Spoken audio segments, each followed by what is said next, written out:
Syairnya lewat aja.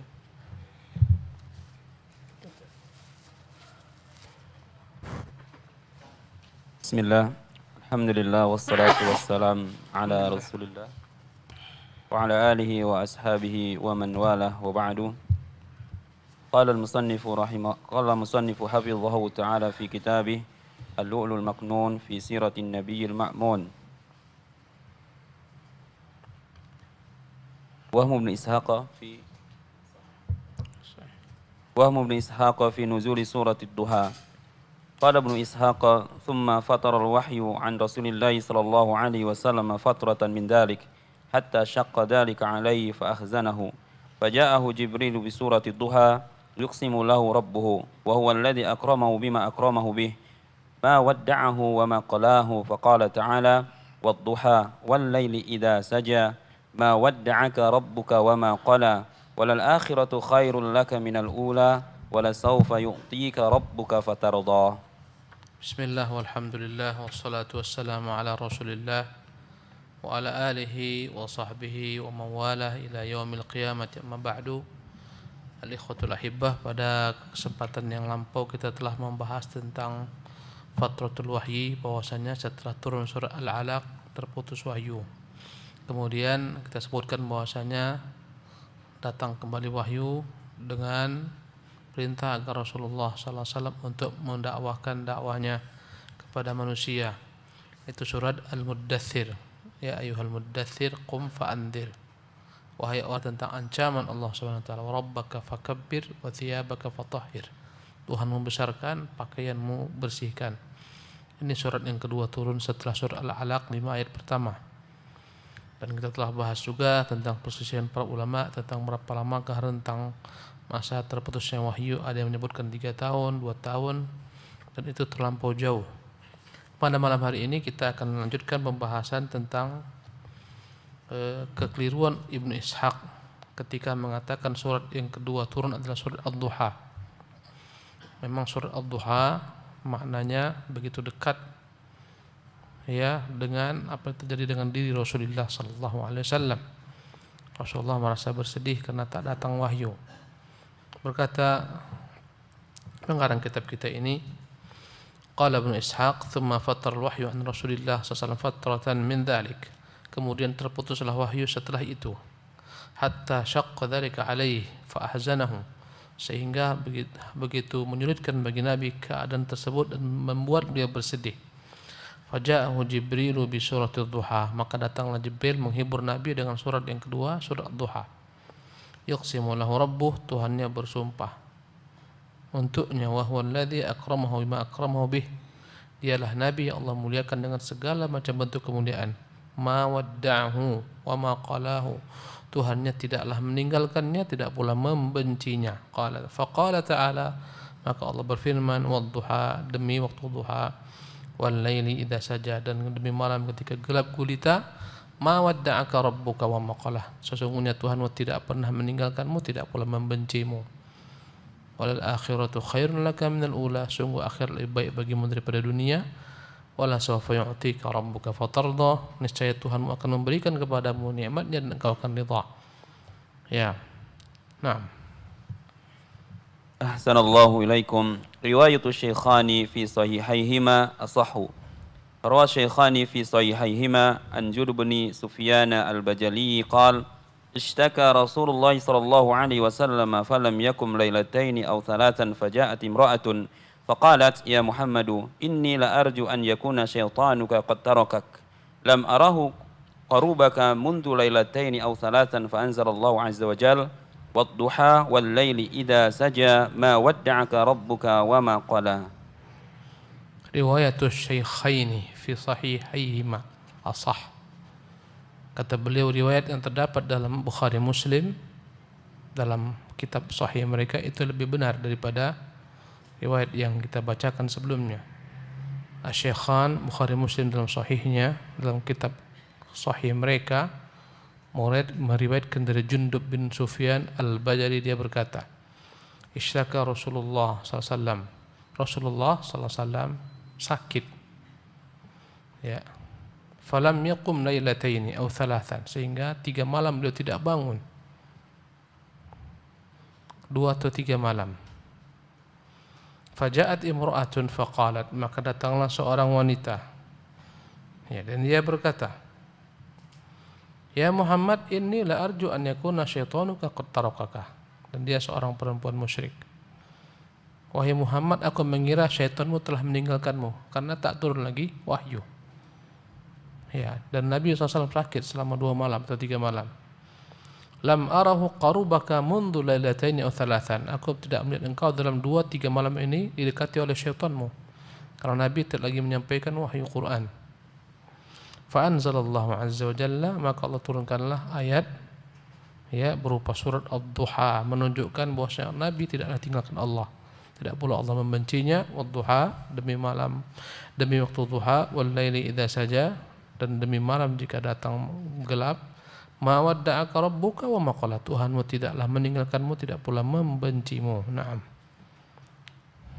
وعلى هذا فتكون سورة الضحى نزلت في فترة أخرى غير هذه الفترة التي كانت بعد ابتداء الوحي، فإن تلك دامت أكثر من ذلك كما ذكرت في فترة الوحي، وأما هذه فلم تكن أكثر من ليلتين أو 3 فاختلطتا واشتبهتا على بعض العلماء. Ya, berkata pengarang kitab kita ini Syekh Rashid, wa ala hadza, dengan demikian maka surat Ad-Duha itu turun ketika wahyu terputus, tapi bukan yang kedua kali yang tertekan ba'da ibtida'il wahyu. Bukanlah Ad-Duha itu surat yang kedua setelah terputusnya wahyu, setelah turun surah Al-Alaq. Fa inna tilka damat akthar min dzalika kama dzakartu fi fatratil wahyi. Karena terputusnya wahyu yang pertama Al-Alaq dengan Al-Muddatsir itu waktunya lumayan panjang. Adapun ini, kisah ini, falam takun akthar min lailataini aw 3. Ya, hanya 2 atau 3 malam terputus wahyu. Nabi tak bacakan Quran. Beliau sakit. Fakhtalatata washtabahata ala ba'd ulama. Karena itulah sebagian ulama mereka keliru khilaf, mengira fatratul wahyi yang ini, terputusnya wahyu ini adalah terputusnya untuk kali kedua, padahal bukan yang kedua, karena waktunya hanya 2-3 malam saja. Naam. An Ibnu Abbas radhiyallahu anhuma qala Rasulullah sallallahu alaihi wasallam, sa'altu Rabbi azza wa jalla mas'alatan wadittu anni lam akun sa'altuhu.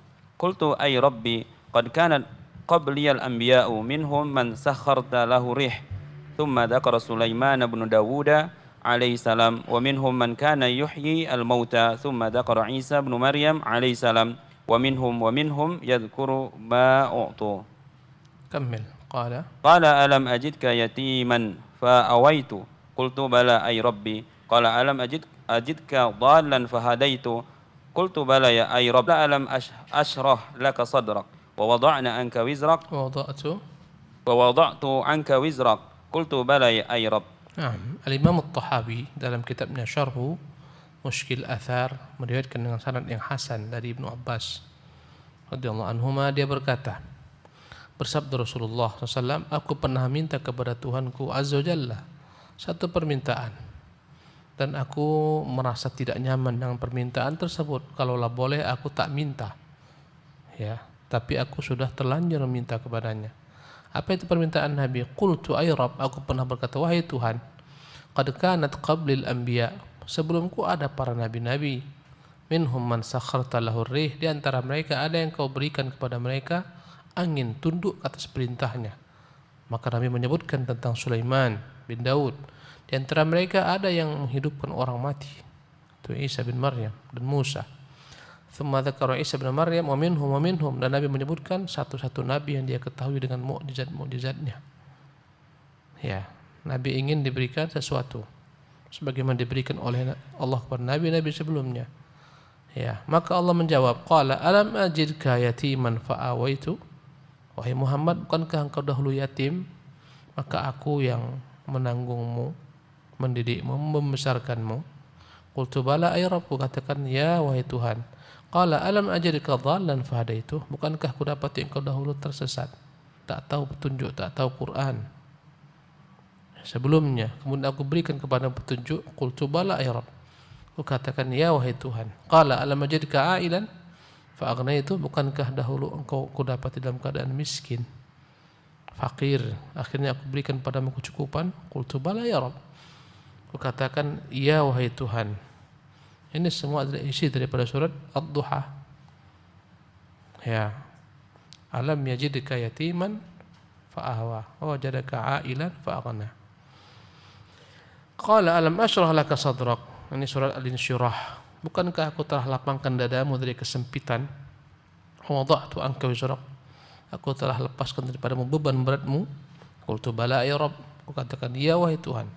Itu surat Al-Insyirah. Alam nashrah laka sadrak wa wada'na anka wizrak alladhi anqadha dhahrak wa rafa'na laka dhikrak, dan kami angkat dirimu, penyebutan tentangmu, namamu ya Muhammad, sampai akhir ayat. Ini menunjukkan karunia-Nya, keutamaan-keutamaan. Bahkan banyak hal yang diberikan kepada Nabi yang tak diberikan kepada Nabi-Nabi sebelumnya sallallahu alaihi wasallam. Ya, hanya Nabi yang dapat syariat, boleh dimanapun kita tak dapat air bisa bertayamum. Hanya Nabi diberikan syariat dimanapun boleh salat ketika datang waktu salat.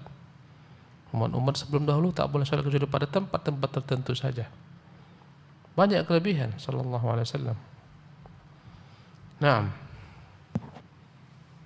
Maratibul wahyi wa siddatu nuzulihi. Lil wahyi maratibu syatta ba'duha aisaru min ba'din.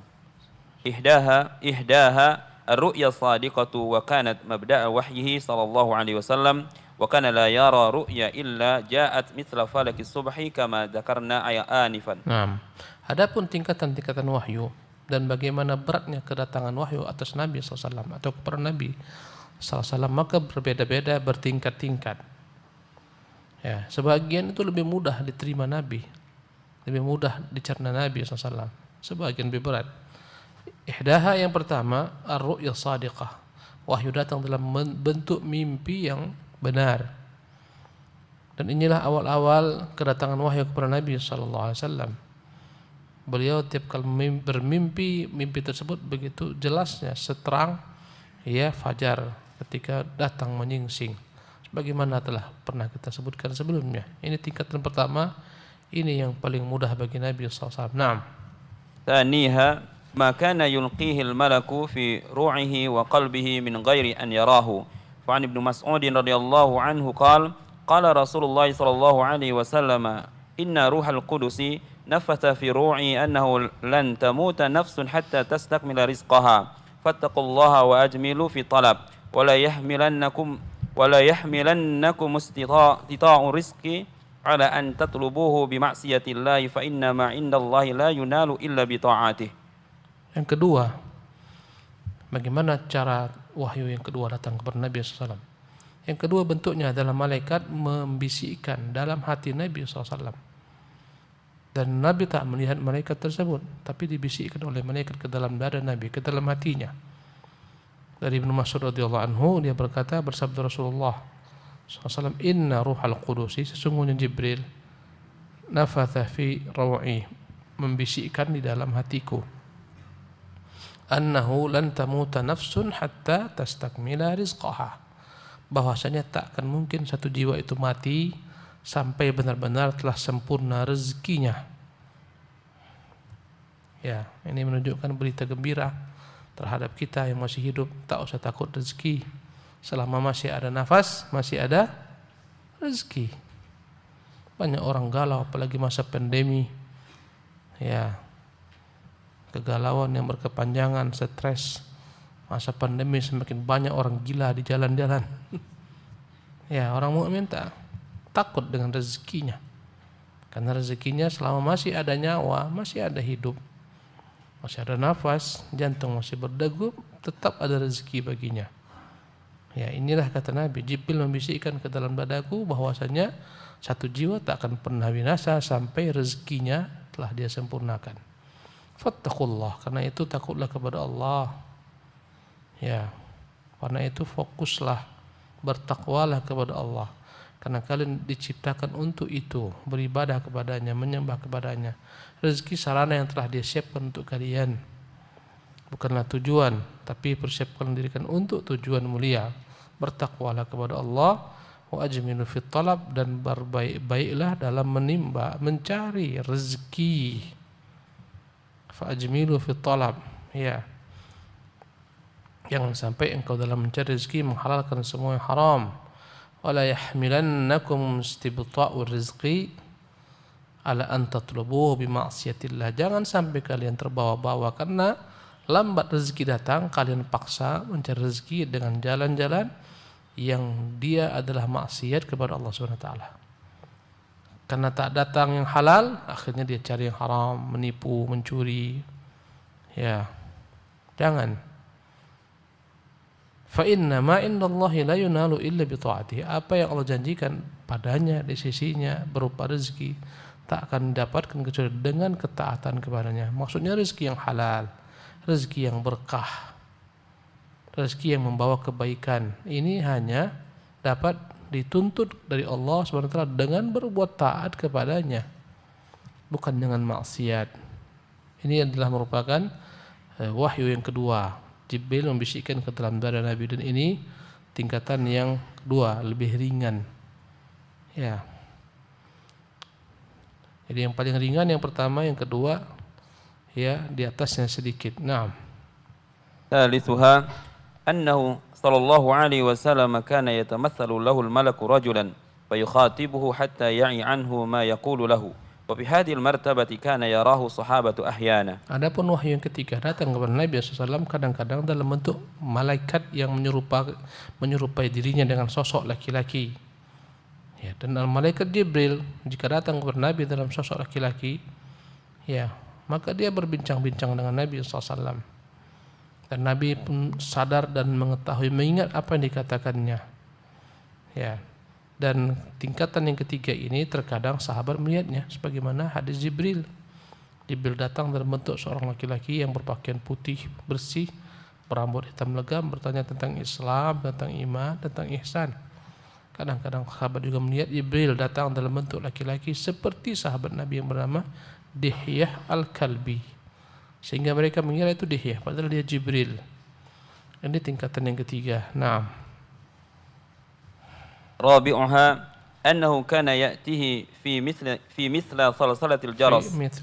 Fi mithli salsalatil jarasi wa kana ashadduhu alayhi fayatalabbasu bihi al-malaku hatta inna jabinahu la yatafassadu araqa fil yawmi shadidil bard wa hatta inna naqatahu la tabruku bihi ila al-ardi idha kana rakibaha wa laqad ja'ahu sallallahu alaihi wasallam al-wahyu kadhalik fakhiduhu ala fakhidi Zaid bin Thabit radhiyallahu anhu taqulat alaihi hatta kadat tarudduha.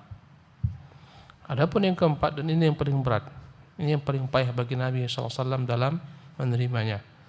Datang wahyu dalam bentuk salatil jaras, gemerincing lonceng. Dan inilah wa kana ashadduhu alaihi. Inilah yang paling berat bagi Nabi. Fa yatalabbasu bihil malaku hatta inna jabinahu la yatafassadu araqan. Maka datanglah malaikat, ya,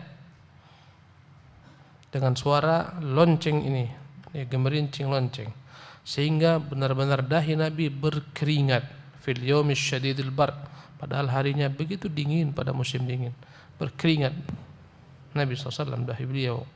Wa hatta inna naqatahu la tabruk, bahkan kadang-kadang ketika sedang di atas untanya tak sanggup, ya, memikul tubuh Nabi yang begitu berat karena wahyu datang. Seketika untanya itu pun berbaring ke tanah, ilal ardi idza kana rakibah, ketika Nabi sedang mengendarainya. Dan pernah datang wahyu dalam keadaan demikian. Nabi sedang berada, ya, pahanya di atas paha Zaid bin Thabit. Maka begitu berat dirasakan oleh Zaid bin Thabit, hampir-hampir, ya, paha Nabi sallallahu alaihi wasallam itu, ya, membuat pahanya itu menjadi gepeng dan semacamnya. Naam. Rawa Shaykhani fi sahihayhima an Aisyah radhiyallahu anha anna al-Harits bin Hisham radhiyallahu anhu sa'ala Rasulullah sallallahu alaihi wasallam faqala ya Rasulullah kaifa ya'tika al-wahyu faqala Rasulullah sallallahu alaihi wasallam ahyana ya'tini mithla salsalatil jarasi wa huwa ashaddu alayya فيبصم عني وقد وعيت عنه ما قال وأحيانا يتمثل للملك رجلا فيكلمني فأعي ما يقول. Ya.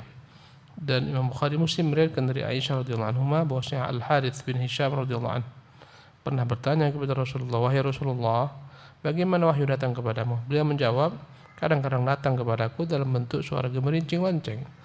Dan itulah yang paling berat kurasakan. Tatkala dia selesai, ya, dan aku pun telah menghafalkan atau mengingat apa-apa yang disebutkan kepadaku. Dan kadang-kadang wahyu datang berupa malaikat yang menyerupai seorang laki-laki. Dia berbicara kepadaku dan aku pun mengetahui apa yang dia ucapkan." Naam. وعنها رضي الله عنها قالت ولقد رأيت ينزل عليه الوحي في اليوم شديد البرد فيبصم عنه وإن جبينه لا يتفصد عرقا. Aisyah meriwayatkan bahwasanya pernah dia melihat Nabi turun padanya wahyu ketika musim dingin bersangatan. Ya, ketika beliau sallallahu alaihi wasallam selesai daripada kedatangan wahyu, aku melihat sungguh dahinya benar-benar bercucuran keringat. Naam. وفي رواية أخرى عنها أيضا أنها قالت فأخذه ما كان يأخذه من البرحاء عند الوحي حتى إنه لا يتحدر منه مثل الجمان من العرق في اليوم الشاتي من ثقل القول الذي أنزل عليه. Dalam riwayat lainnya dari Aisyah radhiyallahu anha pula, fa akhadhahu ma kana ya'khudhuhu min al-burha. Ya, maka Rasulullah SAW merasakan begitu beratnya wahyu yang datang kepada beliau hindal wahyi hatta innahu la yatahaddaru minhu mithlu juman, sehingga bercucuran keringat beliau bagaikan ya al-juman, permata-permata min al-araq fil yawmi syati, padahal itu adalah hari yang begitu dingin, min thiqalil qawl alladhi unzila alaih, karena beratnya wahyu yang datang kepada Nabi sallallahu alaihi wasallam. Ini yang keempat. Naam. خامسها أنه يرى الملك في صورته التي خلق عليها ويوحي إليه ما شاء الله أن يوحيه وهذا وقع له صلى الله عليه وسلم مرتين كما ذكر الله تعالى ذلك في سورة النجم. Nah, yang kelima, Rasulullah SAW melihat malaikat dalam bentuk aslinya yang Allah ciptakan, Jibril. Maka malaikat Jibril mewahyukan kepadanya apa yang dia wahyukan atas perintah Allah SWT. Dan ini terjadi dengan Nabi 2 kali. Ya, sebagaimana yang disebutkan dalam surat An-Najmi. Walaqad ra'ahu nazlatan ukhra inda Sidratil Muntaha. Sungguh dia benar-benar telah melihat Jibril kali yang kedua ketika di Sidratul Muntaha. Yang pertama ketika ya awal-awal kedatangan wahyu. Ini yang kelima. Naam. سادسها ما أوحى الله إليه ووافق السماوات ليلة المعراج من فرض صلاة وغيرها. Yang keenam, Allah mewahyukan kepadanya secara langsung dari atas langit ketujuh pada malam Mi'raj tentang kewajiban salat dan lain-lainnya. Allah langsung menyampaikan kepada Nabi tanpa perantara. Itulah dia perintah salat. Nabi mengambilnya langsung ke atas. Adapun syariat selain salat turun melalui Jibril. Kecuali salat langsung daripada Allah kepada Nabi SAW menunjukkan keutamaan salat. Naam. سابعها كلام الله تعالى له منه إليه بلا واسطة ملك كما كلم الله تعالى موسى بن عمران عليه السلام وهذه المرتبة هي ثابتة لموسى عليه السلام قطعا بالنص القرآني وثبوتها لنبينا صلى الله عليه وسلم هو في حديث المعراج. Adapun yang ketujuh, di mana Allah Subhanahu wa taala yang berkata-kata dengan Nabi tanpa perantara. Sebagaimana Allah berbicara kepada Musa tanpa perantara, Musa bin Imran. Ya, dan hal ini benar-benar disebutkan dalam Quran. Bagaimana Allah Subhanahu wa taala berbicara kepada Musa. Falamma jaa'a limiqatina wa kallamahu rabbuh. Tatkala dia datang memenuhi janjinya kepada kami, maka Tuhannya berbicara kepadanya. Karena itulah Nabi Musa disebut dengan gelar Kalimullah. Nabi yang Allah berbicara dengannya langsung. Dan ini pun terjadi dengan Nabi kita yang mulia SAW ketika peristiwa Mi'raj, di mana ya Allah Subhanahu wa taala berbicara kepada Nabi sallallahu alaihi wasallam tanpa perantara dari belakang hijab tentunya. Naam.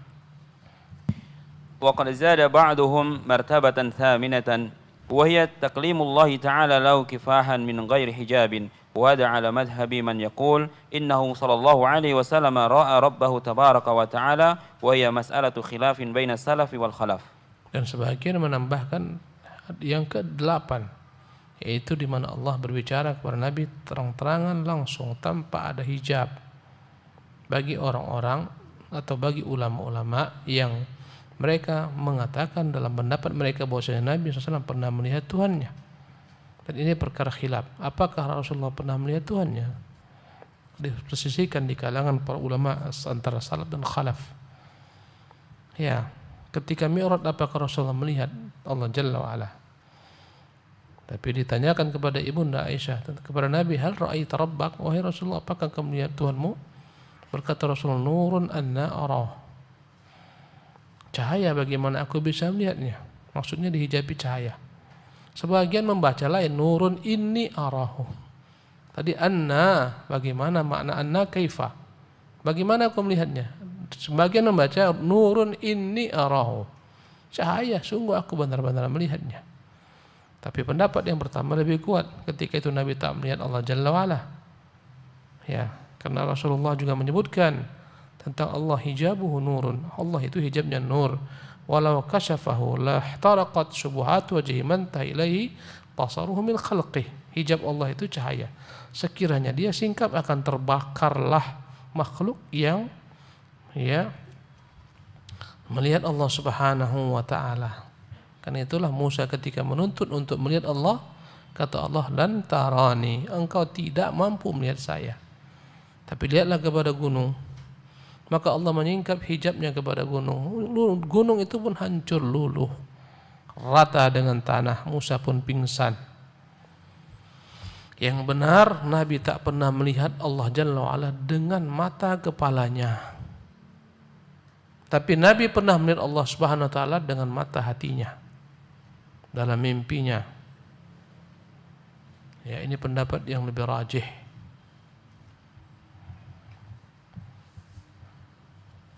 Naam.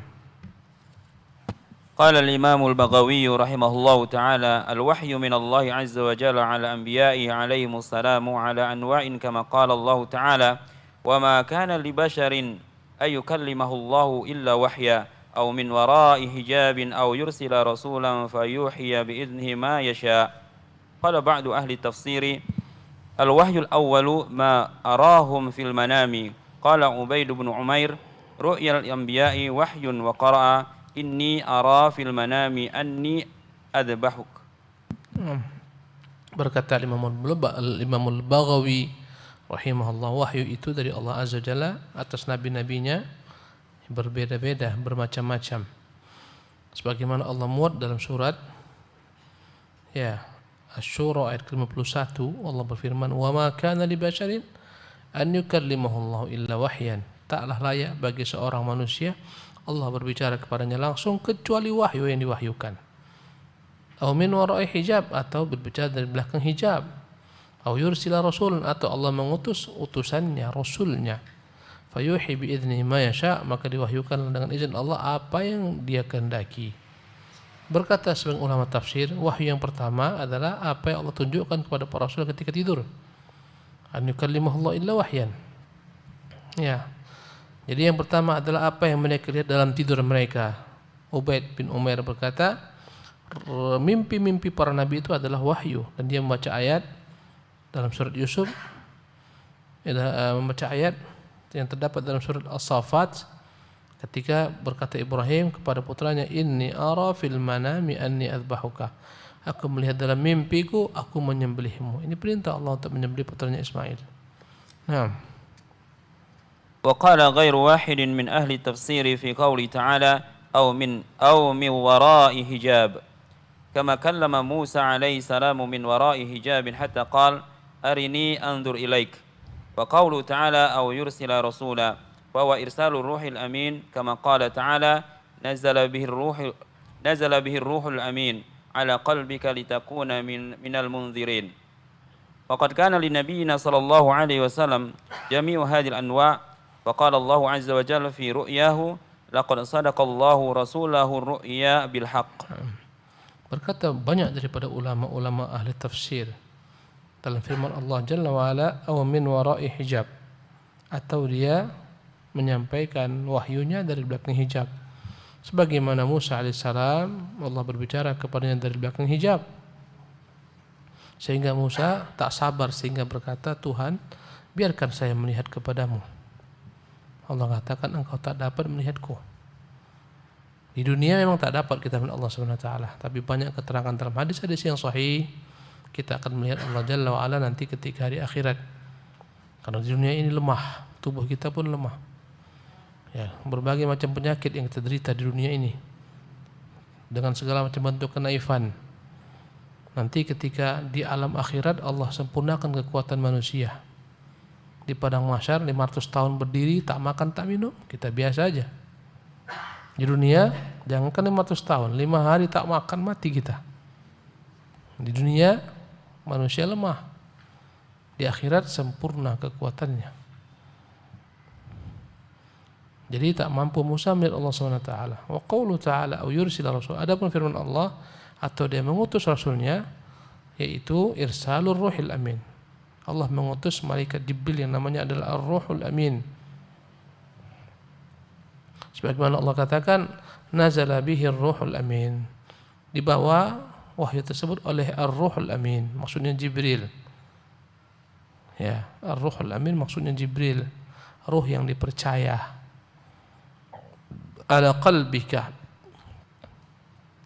pada hatimu, litakuna minal mundirin, agar engkau menjadi bagian daripada Rasul yang menyampaikan berita peringatan kepada manusia. Dan Nabi yang mulia SAW, ya, beliau mendapatkan semua jenis wahyu di atas ini. Pernah berbicara di belakang hijab ketika peristiwa Isra Mi'raj, ya, pernah bermimpi, ya, dan pernah juga beliau berbicara, ya, mendapatkan wahyu melalui Jibril alaihissalam. Berkata Allah Jalla wa Ala tentang mimpi Nabi, laqad sadaqallahu rasulahu ru'ya bil haq. Sungguh telah benar Allah Jalla wa Ala membenarkan mimpi nabinya yang benar. Latadkhulunal masjidil haram insyaallah aminin. Kelak akan masuk Masjidil Haram dalam keadaan aman.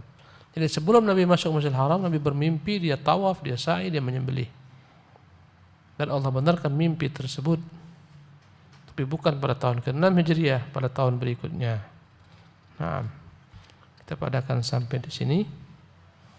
Insyaallah kita lanjutkan di kesempatan yang akan datang. Bagaimana takutnya Nabi jikalau beliau terlupakan Quran. Maka Allah SWT sebutkan, Allah akan membuat dia hafal, tak lupa. Wallahu tabaraka wa ta'ala alam, wa sallallahu wa sallam Muhammad wa akhir da'wan alhamdulillahi rabbil alamin.